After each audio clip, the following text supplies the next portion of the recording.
Sean, can you ask Dutch his thoughts on superstar Billy Graham?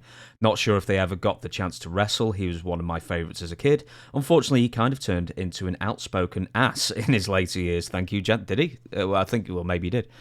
Yeah, he did. He was critical of everything, and he was kind of a butthole later on. And I've only been around him, I think, in Florida, and I think he had just come in, for like a month or so. Made a few trips with him. He didn't talk a lot, or not to me, he didn't. I think we were in the car. I was with Ivan Koloff and Superstar Graham and me and maybe somebody else. And we left. I remember going to Tampa. I mean, leaving Tampa and going to, I think, Jacksonville. And I think Billy Graham was talking to him that day about wanting to go back to New York, which is the WWF in those days. And he wanted to do the angle with Ivan. Of course, Ivan was agreeable to it. And he was asking his thoughts on it. And I don't know if they ever came to a consensus or not. I don't know. I think they probably did, but yeah, and that was about it. I wasn't around him that much.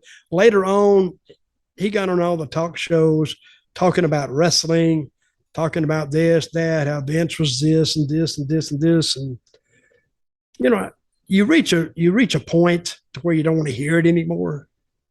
I think people want to hear stories, but they don't want to hear about, and this is what I got against wrestling books. This is what my books expressly tried to stay away from, is making myself a victim.